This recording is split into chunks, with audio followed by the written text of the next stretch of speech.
Cast your eyes on a Rolls-Royce. The motor car for those occasions when traveling in anything less just won't do. Mark Phillips takes us inside the legend.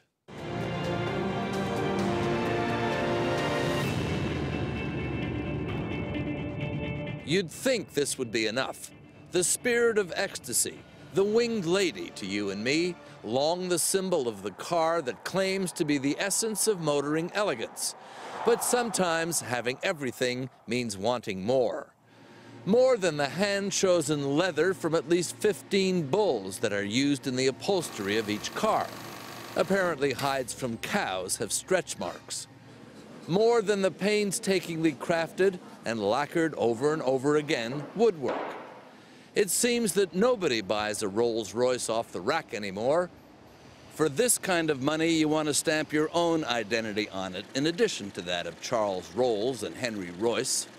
If you're spending $300,000 or $400,000 on a car, I'll say that again. If you're spending $300,000 or $400,000 on a car, you not only want something special, you want something different. Different from all those other guys spending $300,000 or $400,000 or $500,000 on a car. And here, if you want it, they'll give it to you. Buying a Rolls-Royce has never been an exercise in inconspicuous consumption. There was always a look-at-me factor. And often the people who had them were worth looking at. Now any schmo can drive a Rolls, even those pretending to own one. This thing drives really nice. And I have to tell you, the wealthy, the whims and wishes, the desires of the wealthy know no bounds. It's Richard Carter's and the other Rolls bosses' job to fulfill those whims and wishes.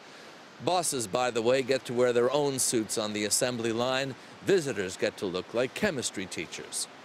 Even the wealthy are being fussy. They're being really fussy. They're being really fussy. Underneath, Rolls-Royces, you're not supposed to call them rollers, are pretty much the same. Big, powerful engines driving big, comfortable cars. Lots of doodads. But people also want, for example, a fiber optic representation of the night sky worked into the headlining. And not just any night sky, but the sky the night they were born, or the car was born. One Middle Eastern businessman thought a gold-trimmed and armored car would be nice, upping the price to about $8 million. Others wanted their car's teak deck to match their yachts. Once a Rolls was supposed to be about understated elegance. Not anymore. If it was good enough for John Lennon and his Sgt. Pepper's Rolls, it's good enough for the rest of the Lonely Hearts Club Rolls-Royce band. As is the diamond-studded interior, or the jewelry case, or the picnic basket trunk. The more they want, the more they spend. It's Richard Coller's job to guide buyers through the customization, what they call here the bespoke process. By the time your customer finishes futzing with it, what percentage, how much extra can you add to the cost of a car? Well, we have some cars which double. Double? Double in price, yeah. Green is my lucky color. It'll bring me more friends and prosperity.